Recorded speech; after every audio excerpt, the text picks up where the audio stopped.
Saudações, galerinha do bem, sejam todos muito bem-vindos por aqui. É com muito prazer e satisfação que eu preparei esse conteúdo da nossa segunda aula sobre o Chile. E queremos saber como o vinho chileno se reinventou diante do mundo.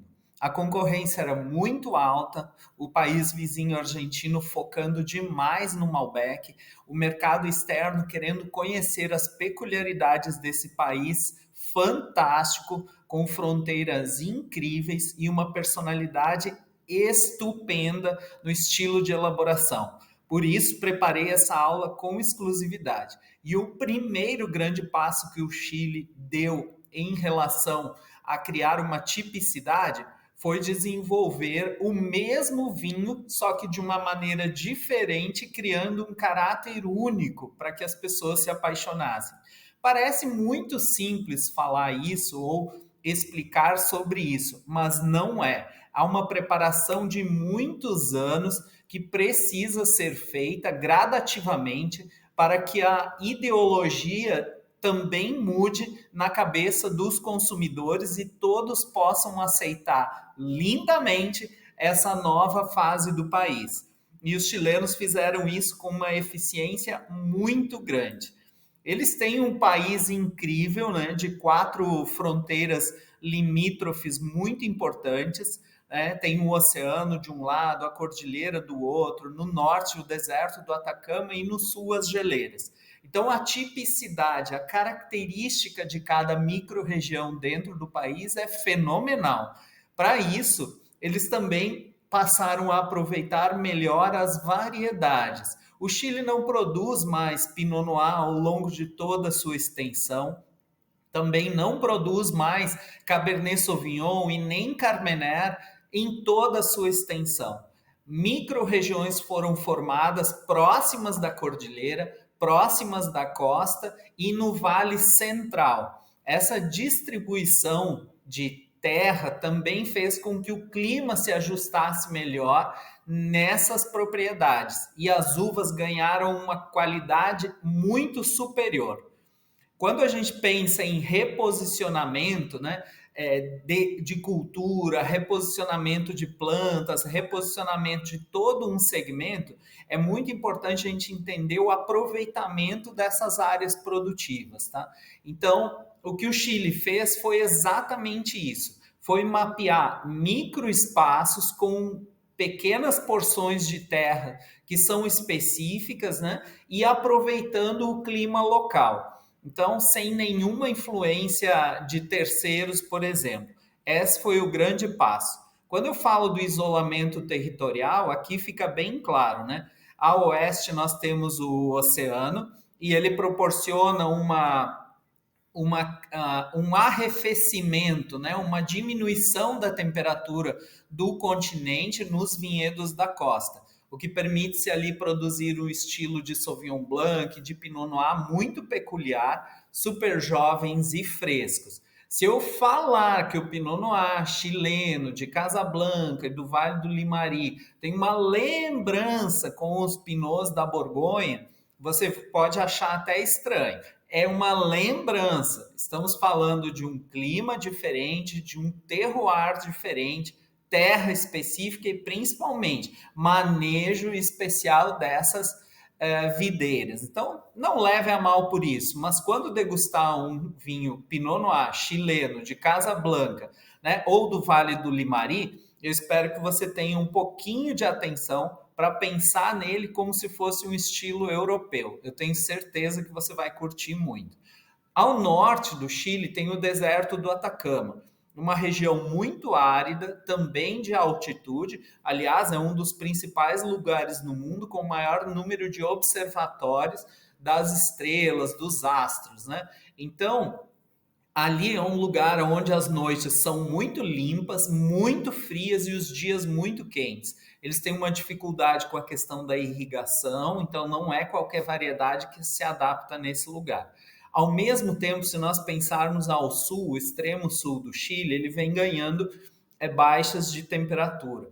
No Vale de Maule, que é a porção talvez de maior terreno plano é possível produzir grandes vinhos com uma tipicidade muito legal, mas também com maior volume. Possivelmente seja dali o grande número de vinhos que a gente encontra no mercado atual com preços até R$ 100.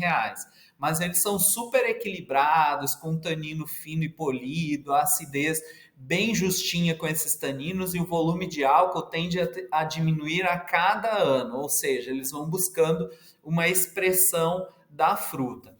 À direita a gente tem a cordilheira. E falando em cordilheira, lembremos que na altitude dela toda congelada e linda, né? Não podemos negar, mas nas porções pré-cordilheira a gente pode produzir algumas uvas sim. Se adaptam ali muito bem o Cabernet Sauvignon, o Petit Verdot, o Carmenère de vinhedos mais velhos, né? A Syrah, entre outras uvas que a gente vai descobrindo aos poucos. Então, tome como referência, por exemplo, Santiago, né? De Santiago para Casablanca são um pouco mais de 120 quilômetros. E se fores em direção à cordilheira, nós teremos ali uma das micro-regiões que é Pirque, né? No Alto Maipo, no Maipo pré-cordilheira. É ali que residem alguns dos cortes mais fantásticos do Chile, com alguns dos principais produtores no mercado internacional. Nesta lâmina, a gente tem uma informação muito legal, que é um desenho básico e clássico para você entender um pouco a influência dessa característica do clima das montanhas e do clima da costa. Então, à direita do vídeo de vocês, tem aí toda a Cordilheira dos Andes desenhada, né, de leste a oeste. O sol, então, vem de leste a oeste também. E essa seta azul descendo a cordilheira, ela mostra o clima, né, fresco, os ventinhos mais frios que à noite descem da cordilheira, resfriando as variedades, né, resfriando o campo, resfriando a terra. Então, o que a gente tem durante o dia, a partir do meio-dia, 1 hora, a gente tem um sol de rachar, vamos dizer assim, em contato com esses vinhedos da pré-cordilheira, aquece muito bem durante o dia e à noite faz um arrefecimento dessa alta temperatura. Então, esse já é um motivo número 1 para que tenham videiras e vinho e uvas muito saudáveis, né? É um lugar onde não precisa se utilizar de muitos inseticidas, né, para controlar a produção. A qualidade da uva naturalmente é muito alta só por essa diferença térmica entre o dia e a noite. Seguindo à esquerda, nós temos um vale central, que hoje é chamado como Entre Cordilheiras. Vocês já devem ter visto isso na aula anterior. Então, essa região de Entre Cordilheiras, ela é muito importante porque ela é mais baixa, ela fica protegida literalmente da influência da corrente marítima que traz um arrefecimento do oceano e ao mesmo tempo forma ali um pequeno bolo, né, um micronúcleo central com uma terra aluvial, que é aquela terra que desce das duas montanhas para essa direção, formando aí uma região um pouco mais plana, com uma terra muito viçosa, né, que permite um estilo de vinhos mais vigoroso, com mais fruta, mais cor, mais intensidade de boca, mas que também pode ser muito bem controlado e produzir vinhos um pouco mais macios e mais frescos e leves, inclusive, né? Então, em geral, é nessa região entre cordilheiras onde estão os vinhos com tampas de rosca, que são mais acessíveis por possuírem um volume de produção um pouquinho maior. E à esquerda do vídeo de vocês são os vinhedos da costa, né? São os vinhedos que sofrem, então, a influência da corrente de Humboldt, que dá de frente aí, vindo da Patagônia, vindo das águas do sul, né? E diminuindo essa temperatura muito alta dos terrenos próximos da costa, né? Notem que tem um rio ali desenhado, né? Ele nasce lá nos Andes e vai ganhando força e volume até chegar no oceano. Então é através desses rios que a água também se regula, fazendo com que os vinhedos da costa tenham uma umidade diferente, tenham um arrefecimento um pouco diferente. Então é aí nessa porção em que os vinhedos de Sauvignon Blanc, Pinot Noir, alguns Chardonnays são maravilhosamente bem elaborados. Então fique atento a essas diferenças entre os vinhedos dos Andes, entre cordilheiras e os vinhedos da costa. Vale lembrar também que um dos passos importantes que levou o Chile a fazer toda essa diferenciação está aqui, ó, nos tipos de solo. Cada altitude, tanto nos Andes quanto na entre cordilheiras e os vinhedos da costa, possuem terras diferentes, com exigências naturais diferentes. E essas exigências proporcionam que algumas uvas trabalhem muito melhor do que outras. Então, essa classificação da costa entre Cordilheiros e Andes, ela foi muito importante desde 2013, encabeçada por alguns dos principais enólogos do Chile, e naturalmente que toda essa mudança não aconteceu assim da noite para o dia, né? O quarto pilar, talvez o mais importante aí, também foi adotar nos vinhedos chilenos um estilo de elaboração que fosse particular para cada variedade. Eles estavam naquele universo meio clássico, assim. Colhe a uva, leva para a vinícola, faz raleio, faz o esmagamento, fermenta em tanque de aço inox, utiliza levedura selecionada, depois coloca numa barrica, ou francesa, ou do leste europeu, ou americana, passa um tempo ali dentro, faz os cortes, engarrafa, cria uma imagem e manda para o mercado. Todo esse passo a passo era muito comum dentro do Chile. E eles resolveram recriar alguns processos e adaptar para cada micro-região, para cada uva, um estilo e uma personalidade diferente. Mas isso só começou a acontecer em 1970, que aqui já serve para vocês também um mapa de como era o Chile naquela época, né? Então vejam que houve realmente uma evolução na forma não só de plantar nas micro-regiões, mas principalmente no estilo de elaboração. Então todo esse desenho da costa, da entre cordilheiras, né, que culmina um estilo de elaboração próprio, vem acontecendo desde 2013, mas com pensamento há mais de 40 anos, né?